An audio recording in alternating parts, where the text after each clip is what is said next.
What is up? What is up? Episode 10. Wow, 10 episodes of Life in the Raw. I'm Paul Cadavas. Thank you for tuning in. Um, if you haven't ever tuned in before, check out my videos on YouTube, Life in the Raw. I have two different accounts. One was Kata Customs, another one is paulcadavas at gmail.com. Um, both are my accounts. Both are videos of me, so they look alike. That's probably because it is me. And so I have just been giving updates on my life and step on step and a process of where I go and what I do. Um, Among the things that I do, number one, I'm a father. I'm a husband first, and then I'm a father. I have a beautiful girl. I have a beautiful, amazing wife. Who I'm going to talk about here in a little bit. I have I work as a realtor for my mother-in-law's company here in the upstate. I also do e-commerce, and then I work for the production plant at BMW, plant Spartanburg. And this is one of the things that actually spurred this moment on. So I was supposed to start up back work on May 4th. And I wasn't really happy about that. I was kind of dreading going back, not because of the work or the environment, but because of everything outside of that. I've really, really enjoyed being able to spend time with my daughter and my wife, and to support my wife in her business. My role is much more supportive for now.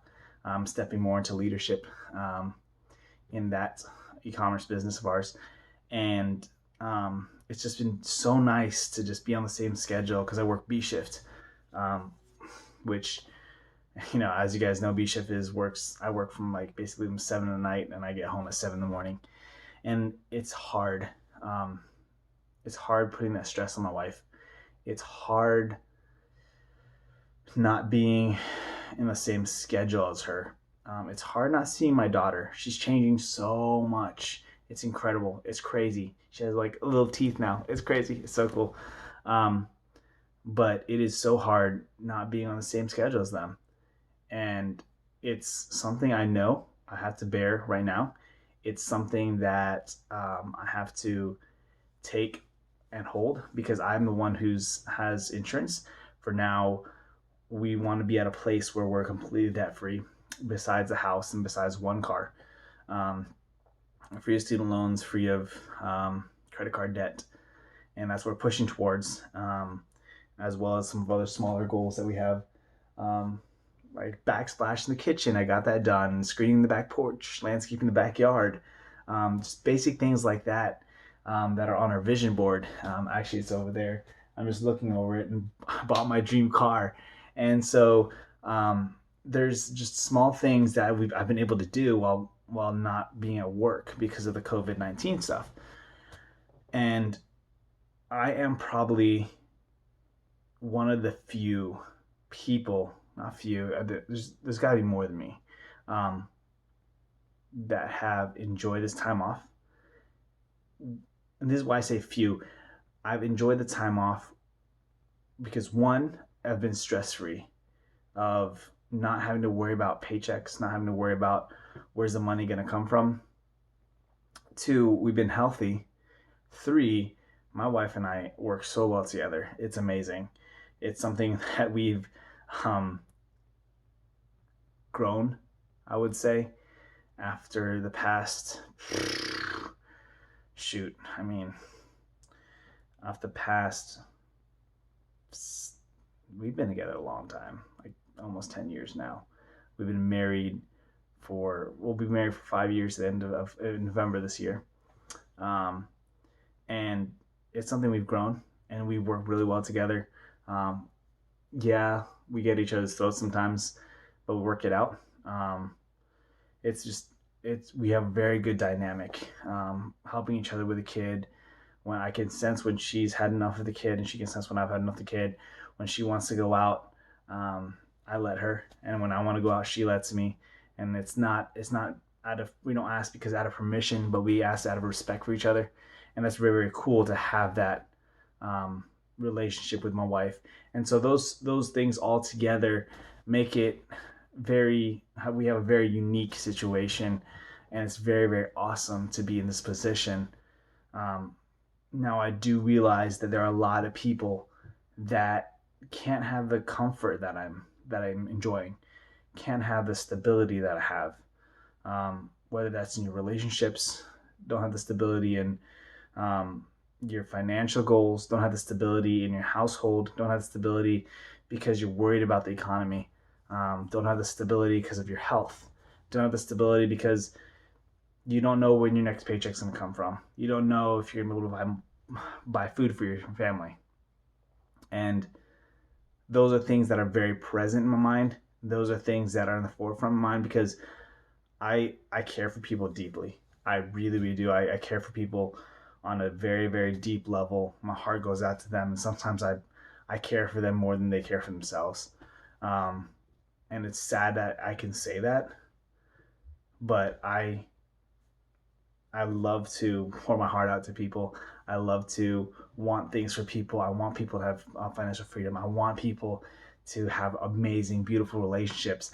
I love championing other people's success. It's so cool to see that. And I have a lot of friends that have success and that I am very proud of as well. Um, and it's very encouraging to me, and it gets me amped and gets me pumped.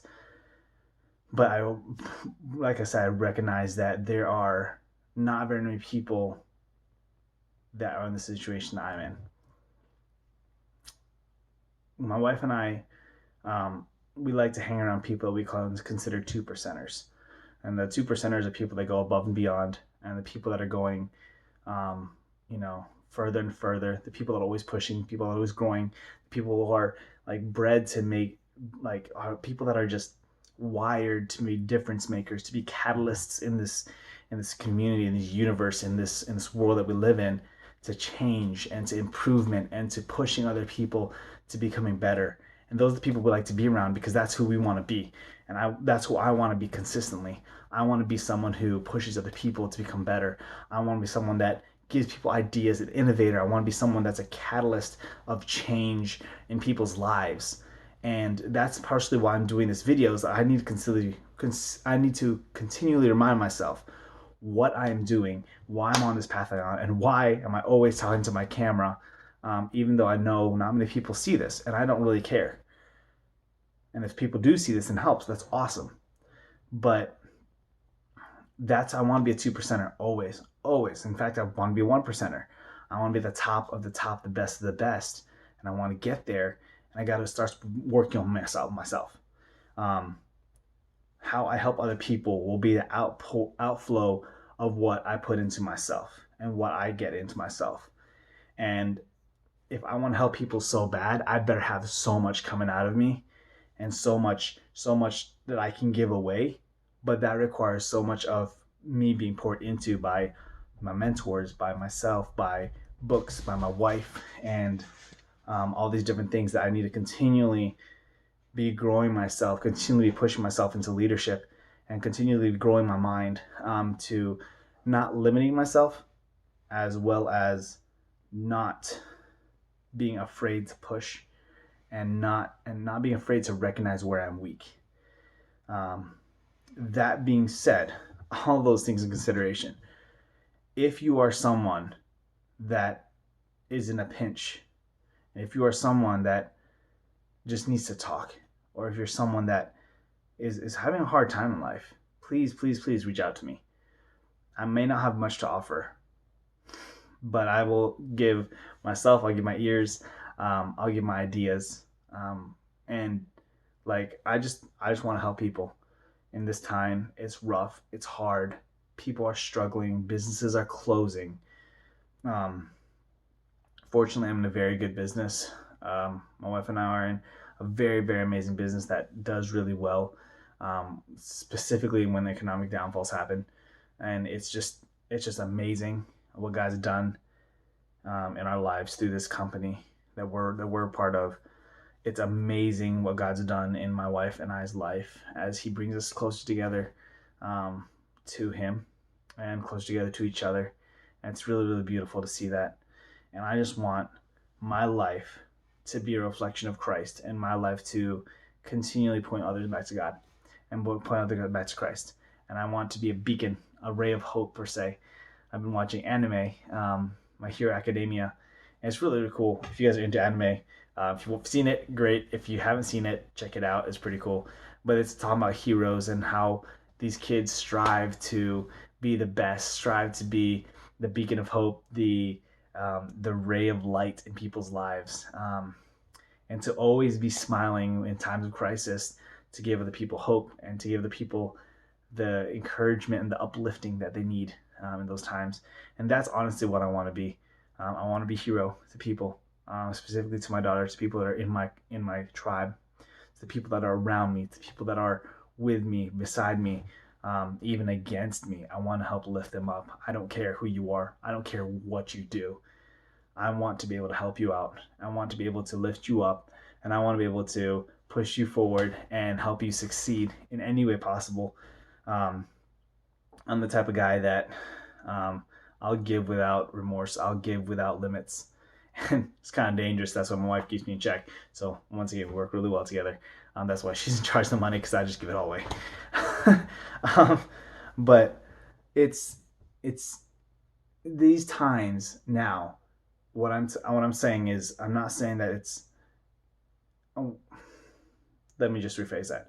In these times of crisis, pressure, hardships can either grow you or break you, or they can leave you the same.